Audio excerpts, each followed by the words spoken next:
자, 우리가 지난 4주 동안에 걸쳐서 열왕기상 19장 본문 말씀을 보면서요, 엘리야 선지자의 이 영적인 침체의 모습에서 하나님께서 그를 어떻게 회복시켜 가시는가 하는 그 손길을 보았습니다. 그러니까 위대한 승리자가 하루아침에 곤두박질 치면 처절한 실패자가 되는 것, 그리 긴 시간이 필요하지 않다는 거 우리가 보았죠. 루뎀나무 아래 죽기를 자처하는 아주 초라한, 너무나 초라해 보이는 그 실패자가 되기까지. 근데 하나님께서는 바로 그 끝에서, 우리가 지금 고백하잖아요, 삶의 끝에서, 인생의 밑바닥에서 하나님께서 새로운 시작을 명하시면요, 흑암이 깊음 위에 있고 혼돈뿐인 세상이라도 빛이 있으라. 주님의 말씀이 떨어지면요, 우리의 삶의 카오스적인, 우리의 인생의 혼동도 질서가 잡히는 거예요. 엘리야를 기막히게 건져내시잖아요. 그래서 이제 우리가 보는 건 뭐냐면요, 환자에서 치료자로 변하는 엘리야를 보는 거예요. 그러니까 하나님 우리를 적당하게 회복시켜 주시는 정도가 아니라, 그러니까 마이너스 인생을 하나님께서 건져주셔서 그냥 제로점에 올려놓으시는 게 아니라고요. 거기서 플러스 알파 은혜를 주셔서 우리로 하여금 우리의 인생의 쓰라린 실패가 오히려 간증이 되고, 하나님께서 내게 이 고난마저도 약이 되게 하셔서 나를 강건하게 하셨다라고 하는 그 고백이 누군가 우리 주변에 쓰러져 있는 인생들에게 은혜의 간증이 되도록 우리를 써주신다고요. 바로 환자에서 치료자로 변하는 엘리야를 우리가 이게 보게 되는 것입니다. 그러니까 40일 동안 하나님께서 엘리야를 끝끝내 인도하셨죠. 어디요? 하나님의 산으로 말이에요. 그래서 역사의 주인공은 네가 아니고 나다. 하나님 그걸 가르쳐 주시려고 고된 여정을 끌고 오신 거예요.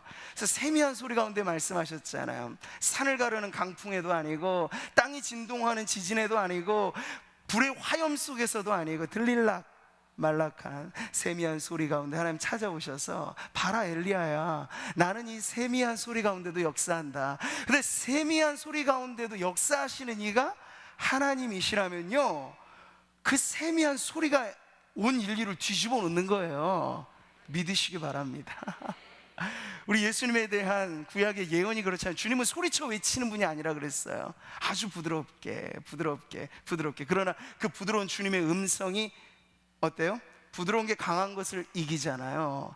강하게 도끼로 이렇게 단단해진 인생들의 마음에 그 온유하신 주님의 음성이 전해지는 곳곳마다 마음의 빗장이 막 열리고요, 마음이 결박이 풀어지고요, 자유케 하시는 역사가 일어났던 것을 보게 되는 거죠. 하나님께서 이제 엘리야에게 우리가 지난 시간 본 것처럼 그가 먼저 기름 부음을 받은 선지자였는데 이제는 기름 붓는 자로서의 새로운 임무를 그에게 맡겨주신다는 거예요. 자, 이 모든 것을 통해서 여기까지 오는 인생의 값진 훈련을 통하여, 광야의 수업을 통하여, 실패의 경험을 통하여 하나님께서 엘리야에게 이것 하나 가르쳐주고 싶으신 거예요. 역사의 주인은 바로 나다라고 하는 거예요. 그러니까 엘리야가 그 전까지 계속 실패하면서 엎드러졌던 건 나만 남았다 그랬잖아요. 유별난 욕심을 가지고 특심인 마음을 가지고 주님 섬겼는데, 내가 죽으면 세상이 다 끝나볼 것 같이 엘리야가 그렇게 좌절했다고요. 근데 하나님은 아니야 엘리야야, 역사의 주인은 나다. 내가 너도 썼지만 이제 하나님께서 기름 붓는 새로운 사역을 엘리야에게 위임해 주셨을 때는 새로운 사람들을 막 곳곳에서 일으켜 세우시는 장면이 나오는 거죠. 아람의 장차 왕이들 하사엘에게 기름 부으라고 하시고요, 이스라엘의 왕이들 예후에게 기름 부으라고 하시고요, 엘리야 너를 이어서 이제 후계자로서 선지자로 등극할 엘리사라고 하는 인물에게도 너가 기름을 부으라고. 하나님 곳곳에서 바둑으로 말하자면 포석을 놓으면서 새로운 역사의 판을 지금 짜고 계신 장면을 우리가 본 것이죠. 자, 오늘 우리는 이 마지막 단락에서 이제 새로운 역사, 이 역사적인 만남을 기대하게 하시는 하나님의 말씀을 대하게 됩니다. 바로 엘리야와 엘리사의 첫 만남, 아주 기막힌 만남의 자리로 우리가 가게 되는 건데요, 한 달이 조금 지난 시점이죠. 6월 30일에 무슨 일이 있었죠? 다 까먹으셨어요. 요즘에 하도 세상에 하루마다 사건 사고가 터지니까 한 달 전 뉴스는 이제 까맣게 잊어버리시는 거예요. 온 세계가 놀랄만한 일이 그때 벌어졌잖아요. 판문점에서 남북미 역사에 정말 근사한 장면이 있었습니다. 깜짝 회동이 있었잖아요. 예. 그래서 모든 사실 언론이 거기에 포커스를 맞추고 카메라 앵글을 들이대고 대서특필을 하면서 이런 문구들이 그때 유행했습니다. 역사적인 만남이라고. 근데 보세요, 한 달이 채 지나기도 전에 북한은 미사일을 계속 쏴대고요, 일본은 전혀 우리가 한 달 전까지만 해도 판을 읽을 수 없는 수출 규제부터 시작해서 이제 화이트 국가에서 우리를 제한한다라고 하는 것까지를 하면서 엄청난 압박이, 그러니까 한 달 전만 해도 보지 못했던 시나리오예요. 지금 난리가 난 거예요. 청와대도 그렇고 국회의원도 그렇고 우리 기업인들도 그렇고 우리 모두가 지금 어떻게 보면 경제적인 위기 상황이긴 하죠. 근데 저는 생각해 봅니다. 사람들이 그렇게 깜짝 놀랄 만한 역사적인 만남이라고 하는 것이 사실상은 지나고 보니 단회적인 깜짝 이벤트 밖에는 아니었구나. 우리는 거기서 뭔가를 기대했거든요. 트럼프가 뭔가를 해줄 걸, 그리고 대통령이 뭔가를 해줄 걸, 아니죠, 김정은이 뭔가 해줄까 기대가 됐었어요. 근데 웬걸요, 여실히 우리에게는 그 기대 이상의 실망을 맛보게 하는 거죠. 네. 꼼짝하지 않아요. 김정은 안 바뀌어요. 북한의 군부 세력은 안 바뀌는 거예요. 가진 게 그들의 유일한 무기 그거 하나 있는데 그거 가지고 지금 미국을 바꾸려고 하고 우리나라를 바꾸려고 하지, 그네들이 바뀌어지기란 여간 어려운 일이 아니다는 거죠. 답답합니다. 우리가 이 세상을 보고 역사를 보고, 그뿐 아니죠, 우리의 인생의 개인의 사도 바뀔 것 같은데 안 바뀌어요. 될 것 같은데 안 되는 일들이 너무 많아요. 그 사람이 날 도와줄 것 같은데 안 도와줘요. 도움이 안 돼요. 너무 답답하죠. 그랬을 때 여러분, 우리가 이러한 삶의 답답한 현실 속에 진정 인생을 변화시키고 역사의 무대를 바꾸는 어떤 진정한 이 역사적인 변화, 그 만남은 과연 무엇일까? 답답한 마음에 묻게 되죠. 근데 오늘 성경은 우리들에게 분명한 것을 가르쳐 주세요. 역사의 주관자이신 하나님께서 주선해 주시는 만남이 있는데요, 그 만남이야말로 역사를 뒤바꿔 놓는 위대한 만남이 된다는 거죠. 오늘 우리가 바로 엘리야와 엘리사의 만남을 통해 그런 만남을 보게 되는 겁니다. 자, 우리가 함께 읽은 본문의 첫 대목에 보시죠. 길 떠나는 엘리야의 모습이 나옵니다. 19절에 엘리야가 거기서 떠나 호렙산에서 이제 하산하는 거예요. 전에 하신 말씀대로 너는 내 길을 돌이켜 광야를 통하여 가라고 하셨죠. 그 경로대로 가는 거예요. 산 호렙을 떠나서 광야길을 지나는 새로운 여정의 출발. 그런데 우리는 알죠, 말씀은 임했고 그리고 새로운 임무는 주어졌지만 그가 걸어가는 길은 전에 걸어봤던 길이에요. 일상의 자리가 하루아침에 역사의 무대가 확 바뀌어지느냐, 자고 일어났더니 내가 완전 딴 사람 된 것처럼 그런 일은 없다는 거죠. 두 발로 걸어가야 할 인생 광야는 여전히 메말라 있습니다. 우리 삶도 그래요. 우리가 예배를 드리고 기도하면서 우리의 마음이 은혜를 받고 힘을 얻습니다. 근데 돌아가죠. 돌아가는 발걸음에는 여전히 그 길이 보이는 거예요. 여전히 나를 기다리고 있는 건 답답한 현실일 때가 많다는 거죠. 세상도 그렇습니다. 말씀을 보시면 이 말세에 고통하는 때가 이렇다라고 말씀을 하고 있어요. 악한 사람들과 속이는 자들은 더욱 악하여지고 속이기도 하고 속기도 하나니. 이게 지금 디모데 후서를 쓸 당시에 그 말세라고 말하는 그떤 이 징후인데요, 2000년 교회의 역사 우리가 쭉 이어오면서 지금도 경험하고 있는 건 속이는 자는 여전히 속이고 악한 자들은 여전히 악하고 오히려 악인이 득세하는 것 같고, 이 세상에 대한 우리의 관찰은 여전히 그랬다는 것을 가르쳐주고 있죠. 정말 중요한 변화가 무엇일까요? 우리 삶의 경험과 현실이 여전하다라고 하는 이러한 현실의 문제를 대할 때 정말 중요한 변화는 무엇일까 물어보는 거죠.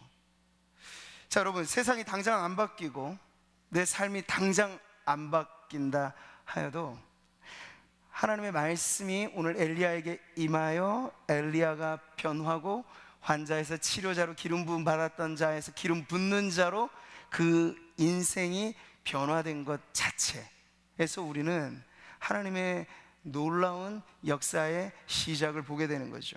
바로 이것입니다. 하나님의 말씀으로 먼저는 내가 변하는 거예요. 내가 변한다면 그것이야말로 가장 중요한 변화의 출발점이라는 거죠. 바꿔서 생각해 보세요. 나는 그대로인데 내 삶이 변해요. 내가 하루아침에 벼락부자가 된다고 해보세요. 그 재물이 나를 망하게 만듭니다. 정말 그래요. 로또 대박 인생들 다 추적해 보잖아요. 정말 얼마 못 가서 오히려 이전보다도 더 흉악한 인생으로 무너져 버리는 것을 보게 됩니다. 그러니까 나는 안 변했는데 돈을 쓸 줄 모르는 사람이 돈을 많이 벌면요, 그 돈 때문에 무너지게 되는 거예요. 바로 그런 이치죠.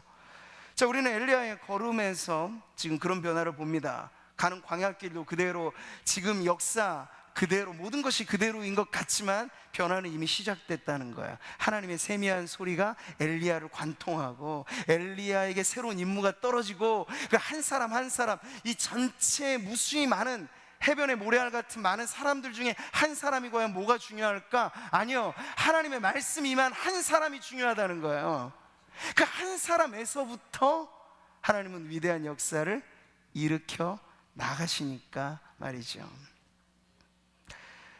오늘 우리에게 필요한 변화도 그래서 그것입니다. 세상이 변화라는 거 우리가 바라죠. 세상이 좀 변했으면 좋겠다, 우리 환경이 좀 빨리 변했으면 좋겠다. 근데 더 중요한 변화는 내가 변하는 거예요. 여러분이 믿음에 우뚝 서는 거예요. 살아계신 하나님으로 인하여 기뻐하는 신앙으로 일어서는 거예요. 세상의 길이 여전하더라도 그 길 걷는 우리의 발걸음에 평안의 복음이 준비한 것으로 신이 신겨진다면 말이죠, 우리의 걸음걸음마다 하나님이 일으키시는 새로운 변화의 연속이 될 줄 믿습니다. 자, 이제 우리는 역사적인 만남의 장면을 보는데요, 하나님의 명을 받은 엘리야가 자기의 후계자를 세우는 장면입니다. 물론 하나님의 순서상 말씀하신 건 아람 왕 하사엘, 이스라엘 왕 예후, 뭐 이런 이 역사의 무대에 서게 될 왕들에 대하여 말씀을 먼저 하셨지만, 오히려 실제적인 순서는 이 세상을 주름잡는 왕들보다 하나님의 말씀으로 이 세상을 변화시킬 위대한 선지자를 세우는 게 우선된 임무라고 하는 걸 지금 엘리야가 사람을 세우는 그 순서에서 보여주고 있습니다. 19절의 말씀, 엘리야가 거기서 떠나 사밧의 아들 엘리사를 만나니. 자, 이 만남의 장면이 딱 이제 엘리야가 엘리사를 찾아가서 둘이 탁 만나는 장면을 여러분이 떠올려 보세요. 엘리야, 그 이름은 혼탁했던 시대에, 그래서 바알도 하나님이냐, 뭐 이 여러 이방 신들이 있잖아요. 근데 그 모든 신들이 다 하나님의 자리에 올라왔던 그런 혼합과 배교가 판을 쳤던 시대에 엘리야는 그 이름으로도 한 몫을 한 사람이에요. 여호와가 하나님이시다. 하나님이라고 불려지는 신은 오직 여호와밖에 없다. 이게 엘리야의 이름이거든요. 근데 지금 엘리사를 그가 만났어요. 엘리사의 이름도 아주 기막히죠. 엘리사는 그 이름이 하나님이 구원이시다, 이 뜻이에요. 근데 이 두 사람이 만났다는 건 어떤 의미예요? 그 의미를 결합해 보자면 오직 여호와 하나님만이 우리의 구원이시다.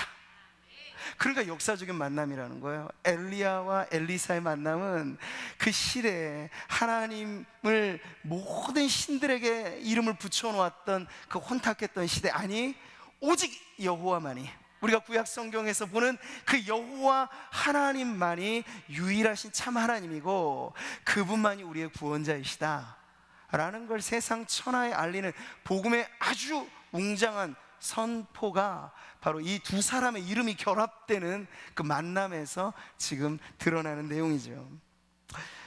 자, 지쳐 쓰러져 있던 엘리야를 하나님 먼저 찾아오셨던 것처럼 하나님의 사랑은 내리사랑, 부모가 자식을 향한 사랑처럼 내리사랑, 먼저 주는 사랑, 그 사랑을 받아보니까 엘리야도 어때요? 먼저 찾아가는 거예요. 찾아가는 사랑. 예수님의 사랑도 어떻죠? 제자들을 찾아가서 부르셨어요. 그게 당시의 관행을 깨는 방식이었어요.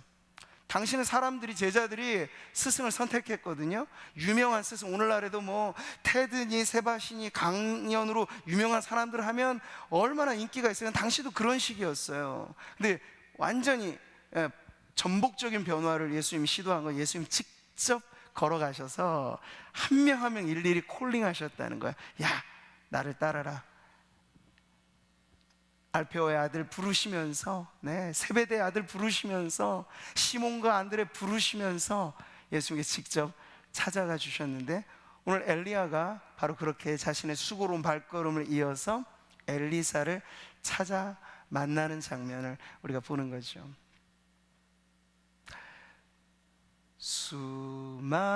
수많은 사람 중에 나를 택해 잡으시고 눈물 거두어 빗살가루 채우시니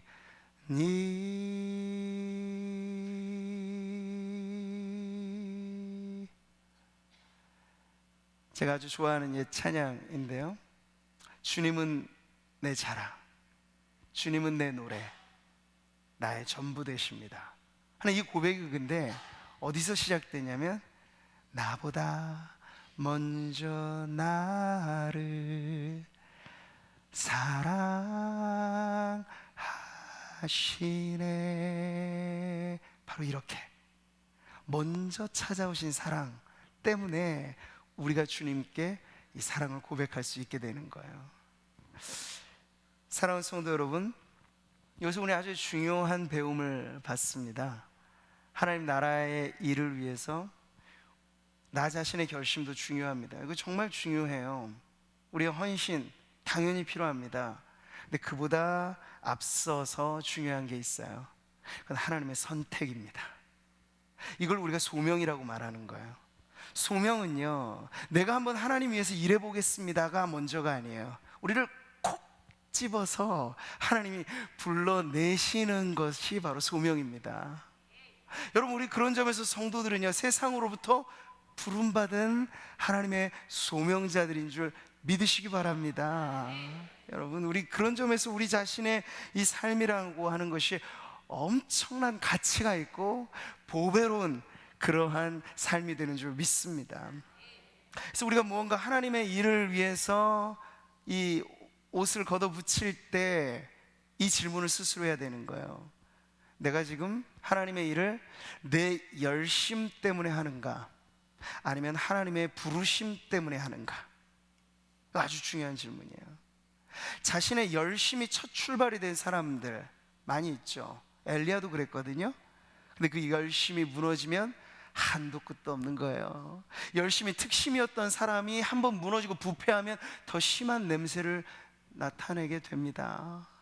저같이 여러분, 목회자가 타락하면 엄청나게 해를 끼치는 거잖아요. 하나님의 나라에 이런 이치라고 하는 거예요. 우뚝 섰던 사람, 열심히 했던 사람이 무너지면 더 흉악해지는 거예요. 그렇기 때문에 하나님의 일을 위한 우리의 점검 질문은 내 열심이 우선인가? 아니요, 하나님의 부르심이 우선입니다. 그러니까 예전에 신학교 간다고 사람들이 손 들고 막 그랬을 때 그냥 아무런 점검 없이 막 보내던 풍토, 그것이 사실은 좋지 않은 결과들을 많이 만들어내죠. 철저하게 물어야 되는 거거든요. 왜 구태여? 여러 많은 일들을 통해서도 하나님께 영광을 돌릴 수 있는데 왜 구태여 목회자가 되려고 합니까? 거듭 스스로도 물어야 되고, 교회는 목회 후보자 생을 그렇게 물어야 되고, 될 수 있으면 안 가도 좋다면 가지 마세요. 한번 그렇게도 얘기해 봐야 돼요. 왜냐하면 이 길이 너무 중요한 길이기 때문에, 자기 열심만 가지고는 절대 못 가는 길이기 때문에. 근데 그것이 목회 소명만이 아니고요, 교회를 섬기는 모든 일들도 마찬가지예요. 드러난 일이건 가려진 일이건 하나님의 일을 하는 데 있어서 가장 중요한 질문은, 하나님 나를 부르셨는가? 거기에 대한 확신이 있고 나서 그 다음에 내 열심의 불이 지펴져야 이게 확실한 소명자로, 사명자로 살아가는 길이 되는 것입니다. 역사적인 첫 만남의 순간, 엘리야의 눈에 첫인상으로 딱 자리 잡은 엘리사, 뭘 하고 있었죠? 19절의 말씀 같이 한번 읽어볼까요? 그가 12겨릿소를 앞세우고 밭을 가는데 자기는 12째 겨릿소와 함께 있더라.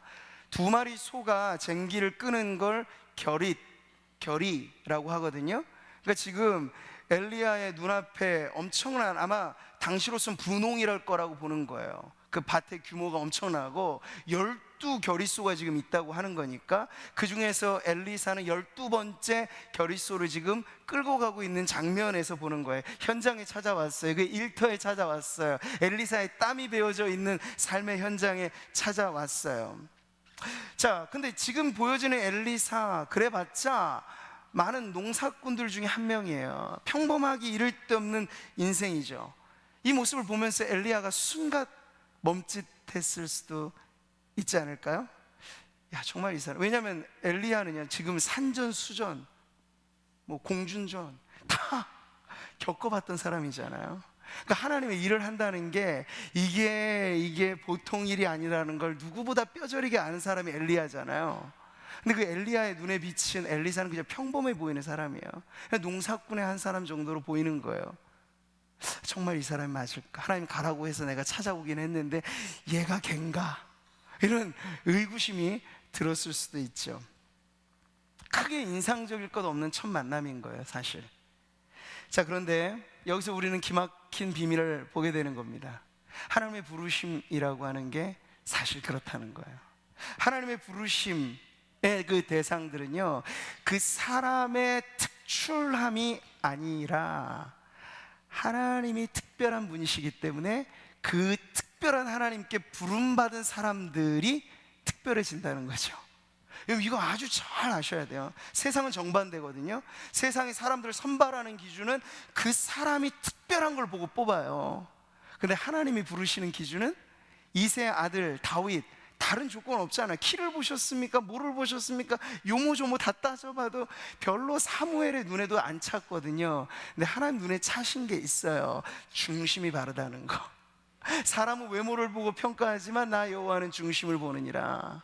그러니까 지금 엘리사의 겉모양은 별 볼 일 없어 보이는, 그저 그런 인생 밖에는 아닌데, 하나님이 무언가 그 중심에 담겨져 있는 무언가, 그걸 하나님께서 콕 집어 보신 거죠.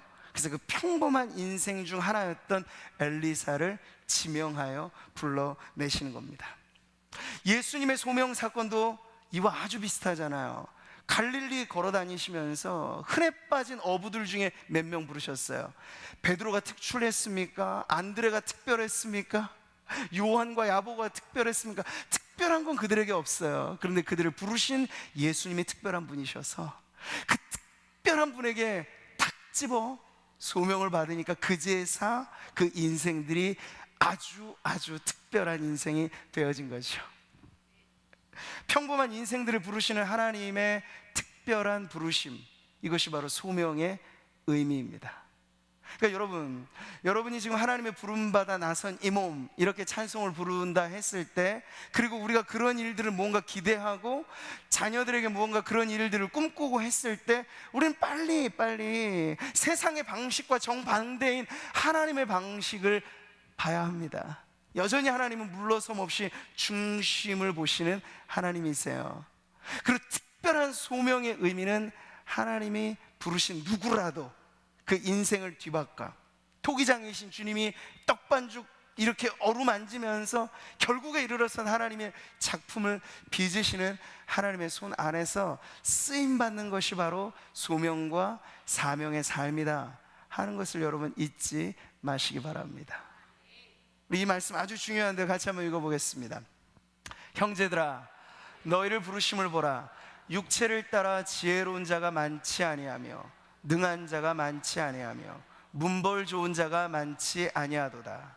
그러나 하나님께서 세상에 미련한 것들을 택하사 지혜 있는 자들을 부끄럽게 하려 하시고, 세상에 약한 것들을 택하사 강한 것들을 부끄럽게 하려 하시며, 하나님께서 세상에 천한 것들과 멸시받는 것들과 없는 것들을 택하사 있는 것들을 폐하려 하시나니, 이는 아무 육체도 하나님 앞에서 자랑하지 못하게 하려 하심이라.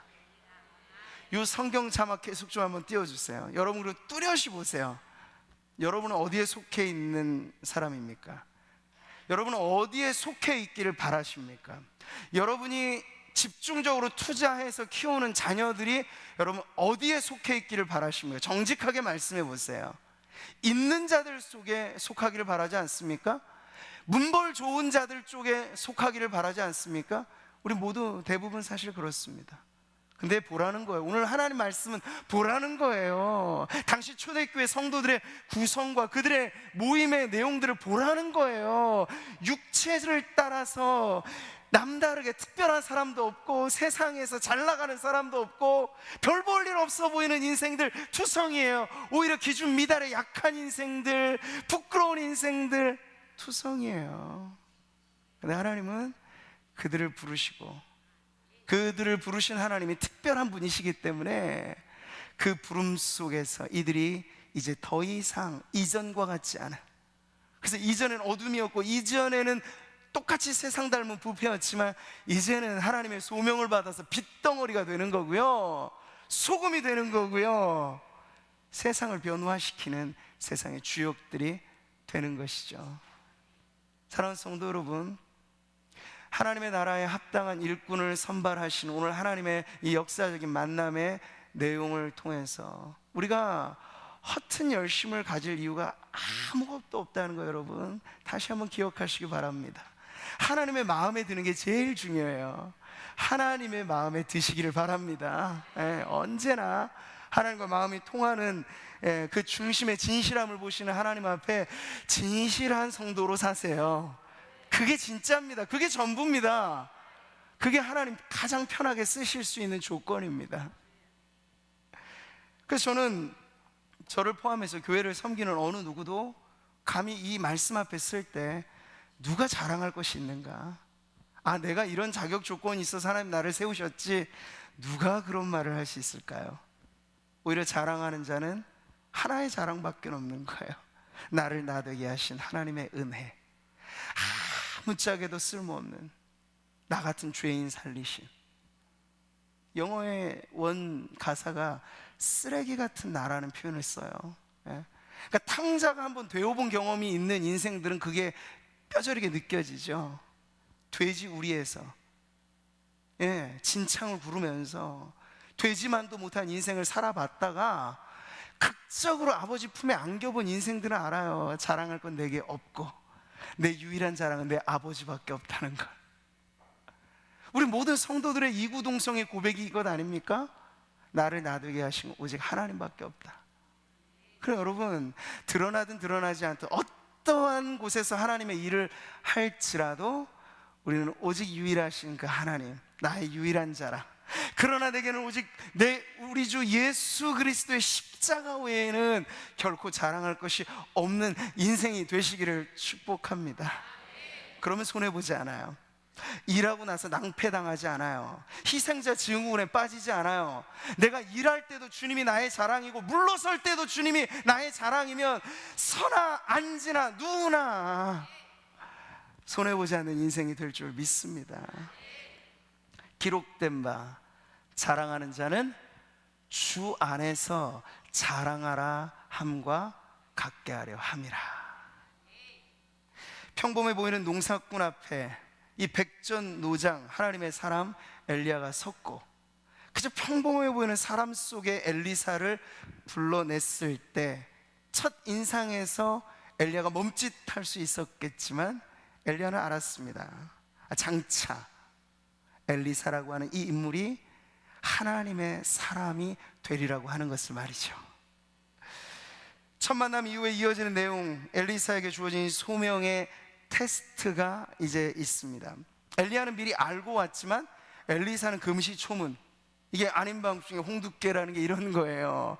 갑자기 불현듯이 엘리야라고 하는 선지자가 딱 자기 앞에 멈춰 서더니 이제 옷을 툭 던진단 말이죠. 이게 무슨 행동일까요? 네, 보세요. 엘리야가 그리로 건너가서 겉옷을 그의 위에 던졌더라. 하나님의 명령은 기름 부어서 엘리사를 세우라고 하셨어요. 그게 사실 정상적인 관유식으로 세워지는 임직입니다. 근데 지금 그 시대는요, 그게 용이하지 않는 시대예요. 거칠은 들판 같은 시대고, 광야의 시대고, 아합이 주름 잡고 이세벨이 떵떵거리고 있는 시대, 그렇게 화려한 관유식을 할 만한 여유가 없는 시대.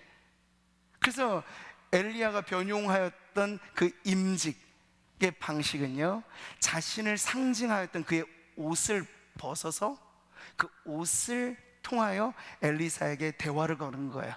선지자의 옷을 벗어 그에게 던진 것을 통해서 엘리사도 눈치챘죠.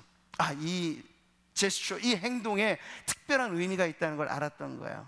자, 훗날 엘리야가 승천하게 되는 그러한 마지막 작별의 순간, 엘리사가 끈질기게 쫓아가잖아요.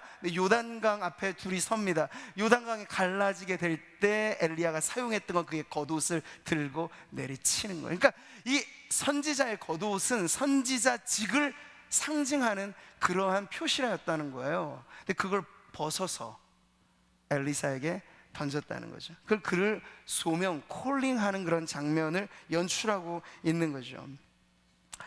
아주 터프한 방식으로 지금 부르고 있습니다. 근데 이 행동에 담긴 의미를 우리가 지금 살펴본 것처럼 그렇게 생각한다면, 그의 옷을 벗을 때 엘리야는 이미 준비가 되어 있는 거야. 이제 내 때는 지났고, 이제 엘리사라고 하는 인생, 하나님께서 새로 세우실 이 푸른 청춘 같은 이 인생을 통하여 하나님의 역사가 계속 이어지게 되겠구나. 인간적인 마음의 염려와 걱정도 있었겠지만 그는 옷을 벗습니다. 그리고 자신의 선지자로서의 직을 나타냈던 그 옷을 엘리사에게 건네주는 거예요. 준비 완료됐다는 거죠. 엘리야에게 먼저. 주님이 앞서서 말씀하셨잖아요. 16절에 너를 대신하여 선지자가 되게 하라. 이게 계속 맴도는 거죠. 이게 무슨 말이야? 이제 너는 그만할 때가 됐다. 이제 너를 대신해서 엘리사라고 하는 인물을 세울 거다.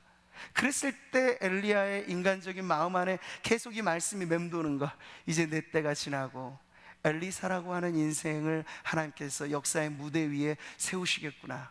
그랬을 때 나의 마지막 태도는 무엇일까? 미련 없이 옷을 벗고 그 옷을 엘리사에게 건네주는 거죠. 말끔하게 지금 엘리야는 그 일을 하고 있습니다. 자, 여기서 이제 돋보이는 장면이 나와요. 바로 소명자로서 엘리사의 모습이죠. 이어지는 말씀 한번 보시겠어요? 같이 읽어볼까요? 그가 소를 버리고 엘리야에게로 달려가고 있습니다. 네, 엘리야도 대단했지만, 그러니까 저는 여기서 역사적인 만남을 보는 거예요. 이 엘리사도 참 대단한 인물이에요. 정말 대단한 인물이에요. 근데 엘리사도 그 행동에 담긴 의미를 대번에 눈치채고 바쁘게 일하는 그 일에 손을 놓고요, 소라고 하면 자신의 재산이고 자신의 전부인데 그걸 놓고요, 한달음에 달려가는 거죠. 그 앞에 떨어진 옷을 주워 들고 말해요. 소명에 응답하는 것입니다. 하나님 부르셨을 때 주저없이 응답하고 있는 것입니다. 그래서 제가 첫 번째, 소명에 있어서 중요한 건 하나님의 선택이라고 말씀드렸죠. 하나님의 부름이라고 말씀드렸죠. 근데 그 다음에 이어져야 될 중요한 연결고리가 있으니 그게 바로 우리의 헌신이에요. 우리의 헌신이에요. 근데 어떻게 하나님 앞에 나오기를 하나님 바라실까요? 지금 엘리사의 한달음에 달려가는 이 모습이 정답인 거죠. 주저없이 하나님 나를 부르셨으니, 주님 나를 부르셨으니 내가 어찌 주저하리요? 주님 앞에 달려가는 이 모습을 우리는 보는 것입니다. 부름받은 자의 결단과 태도를 보는 것이죠. 그러니까 이 장면은 사실 앞으로 있게 돼요. 그러니까 구약 성경에서 엘리야와 엘리사의 관계는 신약으로 넘어오면 그리스도와 제자들의 관계로 그대로 이어져요. 그 유비 관계가 있다는 거죠. 그러니까 우리는 이 미리 보기를 보고 있는 거예요. 그래서 신약에서 진리의 실체 메시아 그분이 오셨을 때 이제 모든 기름 부음을 종합해서 마지막 기름 부음 그리스도로 이 땅에 오신 예수께서 하시는 일들을 보시면 알 수 있죠. 먼저 찾아가셔서 제자들을 부르실 때 그 제자들의 반응도 어때요? 깊던 그물을 내려놓고 즉시로 따라가는 거죠.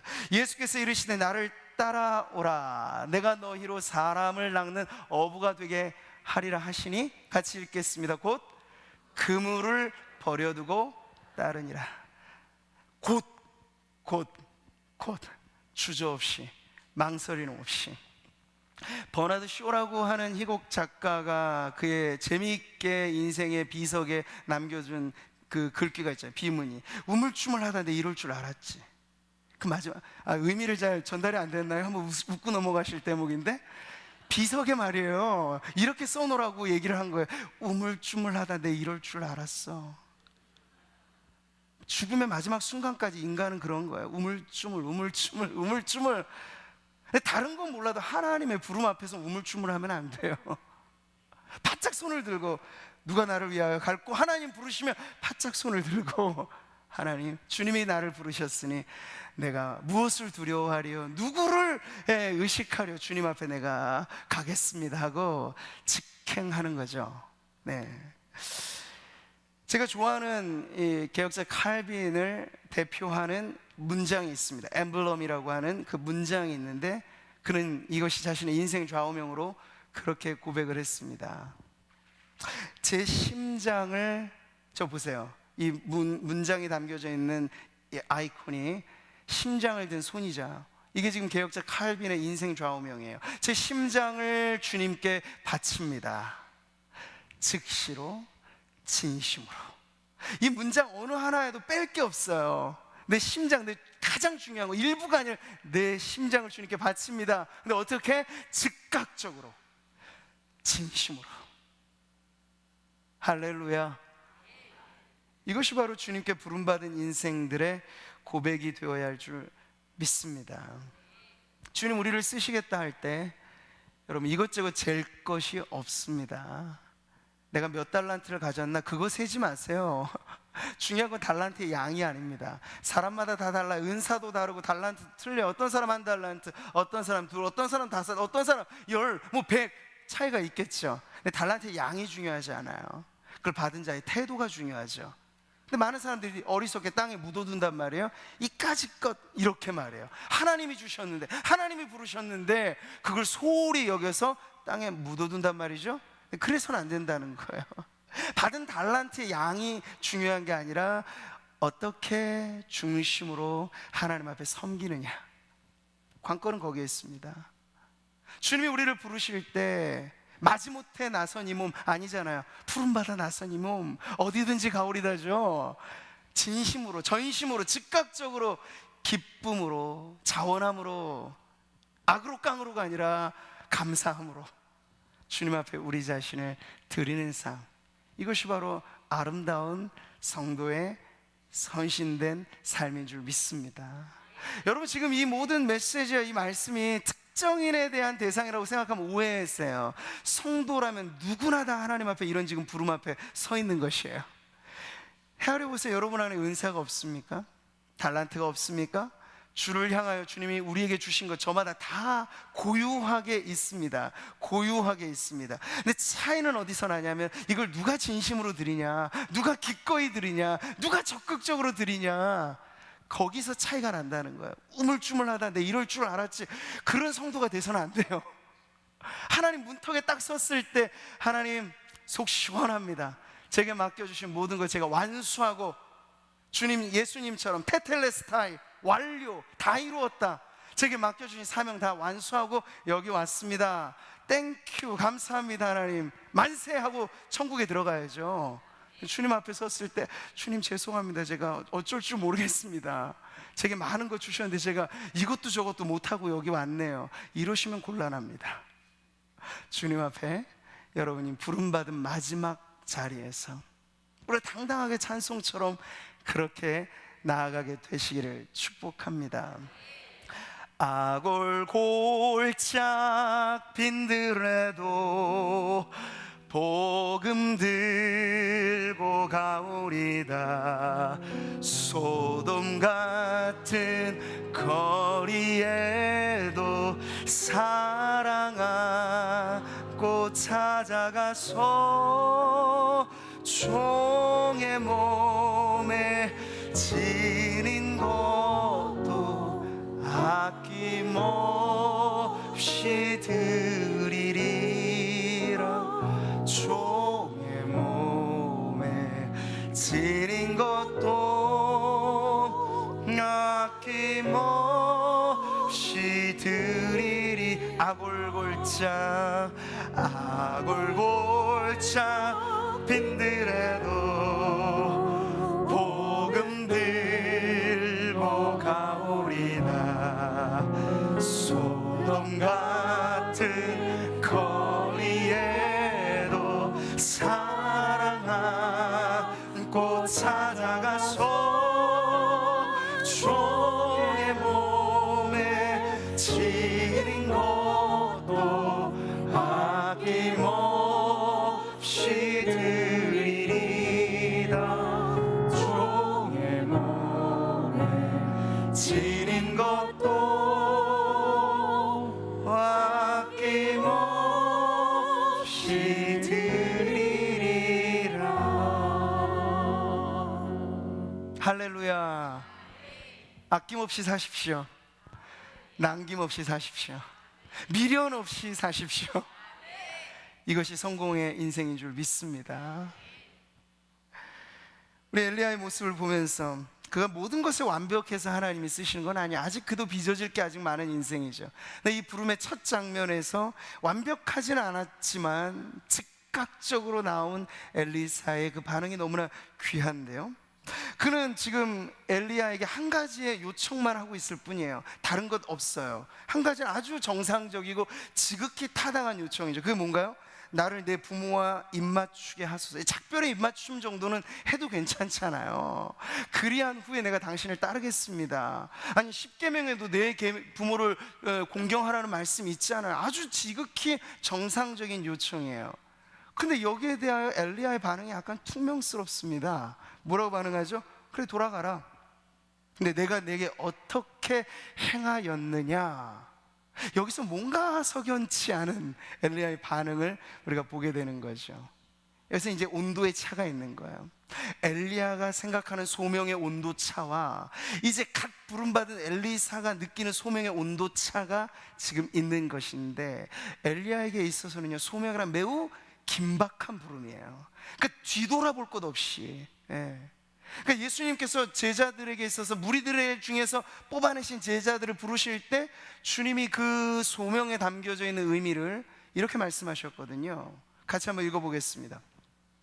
또 다른 사람에게 나를 따르라 하시니 그가 이르되 나로 먼저 가서 내 아버지를 장사하게 허락하옵소서. 이르시되 죽은 자들로 자기의 죽은 자들을 장사하게 하고 너는 가서 하나님의 나라를 전파하라 하시고, 또 다른 사람이 이르되 주여 내가 주를 따르겠나이다마는 나로 먼저 내 가족을 작별하게 허락하소서. 예수께서 이르시되 손에 쟁기를 잡고 뒤를 돌아보는 자는 하나님의 나라에 합당하지 아니하니라 하시니라. 정확하죠? 엘리야의 이야기와 예수님의 이야기에 이 정확한 유비관계가 여기 나오는 거예요. 그러니까 지금 엘리야가 왜 자녀된 도리를 하지 말라는 것 아니에요. 그건 당연하고 따라야 되죠. 아마 이 행간의 의미를 우리가 다양하게 볼 수 있겠습니다만 그 짧은 어간 시간에 엘리사의 요청대로 그가 갔다가 다시 돌아오거든요. 그 일을 했을지 모른다는 추측은 충분히 할 수 있습니다.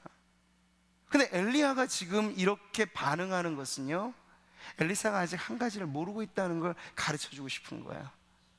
지금 엘리사를 부르시는 이는 하나님이시라는 거예요. 엘리야에 대한 소명은 어명이라는 거예요.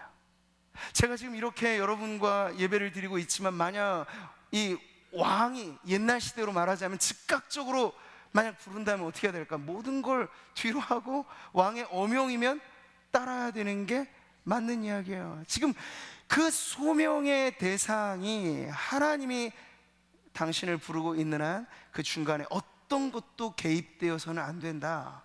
우선순위를 분명히 하라. 지금 그것을 강조하고 있는 겁니다. 그러니까 예수님이 말씀하신 그 말씀에도 이런 의미가 그대로 담겨져 있는 것이죠. 우선순위예요. 그래서 주님은 또 다른 곳에서 이렇게 말씀하셨습니다.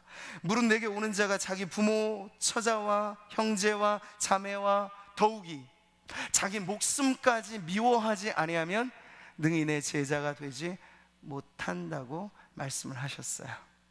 이 긴박한 부르심, 그리고 이 부름의 우선순위를 주님 분명히 해야 첫 단추부터 잘못 끼워지면 나중에 우스꽝스러운 거예요. 근데 제대로 끼우라는 거죠. 소명자의 삶이 어떤 것인지 제대로 첫 단추를 끼우라는 그 의미가 바로 엘리야의 반응에 나오는 것입니다. 사랑하는 성도 여러분, 오늘 우리는 역사적인 만남의 현장을 지금 보았습니다. 어두운 시대를 밝힐 새로운 불꽃이 지금 이 만남에 튀고 있는 거예요. 믿음의 눈으로 보면 우린 보이죠. 여러분, 이 당시도 이방 나라의 아람은 아람대로의 권위자가 있었고 이스라엘은 이스라엘대로의 떵떵거리는 왕이 있었어요. 아합이 당시로 말하면 셀럽이에요. 아합이 인싸예요. 오늘날로 말하자면 세상의 주류는 다 정해져 있어요. 그런데 하나님의 역사는 그들을 통해서 일어나는 것이 아니란 말씀이죠. 하나님의 역사는 하나님의 뜻하신 인생들과의 만남을 통해서 이루어집니다. 누구 하나 지금 엘리야와 엘리사의 만남을 성경이 우리들에게 보여주니까 우리가 아는 것이지, 당신 누가 들여다봐요? 누가 관심을 있어요? 하나님만 보시는 거예요. 그런데 이 기막힌 만남을 통해서 아합도 지나가고 아람 왕도 지나가지만 이제 역사의 새로운 무대가 펼쳐졌을 때 하나님이 세우신 그 사람들이 때가 참에 그 역사의 하나님의 도구들로 쓰여지게 되는 것을 우리는 보게 되는 것입니다. 사랑하는 성도 여러분, 지금 우리 눈앞에 역사의 무대 위에 서 있는 사람이 누구인지는 뻔해요. 세상의 매스컴과 카메라 앵글이 들이대는 사람들은 뻔히 있어요. 그러나 저는 이 원리가 맞다고 믿습니다. 하나님의 역사는 지금도 중단됨 없이 흐르는데 그 흐르고 흐르는 하나님의 역사는 하나님의 마음에 합한 하나님의 사람들 그 만남 속에, 그 만남의 현장을 오늘 우리는 보고 있어요. 무엇입니까? 부름받은 성도들의 모임이 바로 그 역사의 현장인 거예요. 할렐루야. 여기는 저는 말씀을 오늘 준비하면서 다시 우리 성도님들이 새롭게 보이게 돼요. 한 분 한 분이 범상치 않은 분들이에요. 한 분 한 분이 하나님의 부름받은 인생으로서 그 값어치를 매길 수 없이 존귀한 분들이라고요. 그리고 그 한 분 한 분을 주님이 따로 떨어뜨려 놓은 게 아니라 빵덩어리가 하나로 뭉쳐 있듯이 한 피바다 한 몸을 이루게 하셨다고요. 피값 쓰고 세우신 교회야말로 세상이 아무리 어둡더라도 하나님의 대안이 되는 거고 역사가 바로 그 교회를 통하여 흐르게 된다는 걸 오늘 우리는 이 만남을 통해서 보게 됩니다. 세상은 관심을 안 가져도 상관하지 마세요. 세미한 소리 속에 하나님은 살아계십니다. 세상에 매스컴이 관심을 안 가진다고 여러분 관계하지 마세요. 교회가 살아있는 한 세상도 그 때문에 사는 것입니다. 오늘 우리 안에는 그러한 하나님 앞에서의 책임감과 하나님 앞에서의 자긍심이 있어야 합니다. 교회가 살아야 이 세상이 살고, 교회가 살아야 이 민족이 산다는 불변의 법칙을 우리는 깨닫고, 그 일을 위하여 이곳저곳에서 흩어져 있던 백성들이 이렇게 모아주시고 기도하게 하시고 기도의 자리에서 불꽃이 튀게 하실 때 기대가 되는 거죠. 하나님께서 무언가 일을 하시겠구나. 하나님의 역사는 오늘 우리의 만남 속에 흘러가는 줄 믿으시기 바랍니다. 하나님의 역사, 비록 작고 작은 인생들이지만 미미한 듯 보여지지 않는 것 같은 삶이라 말할지 모르겠습니다만 바로 저와 여러분, 예수님께서 너는 내 것이라 지명하고 부름받은 바로 하나님의 백성들 그 만남 속에 오늘도 역사의 새로운 강줄기가 흐르게 되는 줄 확신하면서 우리는 역사의 무대 위에서 지금 기도한다는 걸 잊지 마세요. 책임 있게 외치세요. 우리가 선포하는 그것, 이 민족을 향하여, 이 나라를 향하여 지금 매스컴에서 우리에게 보도하고 있는 것의 진실이 아니라 하나님이 이 민족을 살려주실 것을 믿고 이 나라의 운명이 하나님의 장중에 있는 줄 믿고 오늘 기도의 자리에서 여러분 그 믿음으로 선포하시는 하나님의 백성들 되시길 바랍니다. 온 세상이 절망을 말할 때 우리는 유유히 하나님의 희망을 노래하는 백성이어야 하겠습니다. 바로 그렇게 선포하는 교회의 찬양과 기도를 통하여서 오늘도 하나님은 이 땅을 살리시고 이 민족을 고치시고 우리 모두를 새롭게 하실 줄 믿습니다.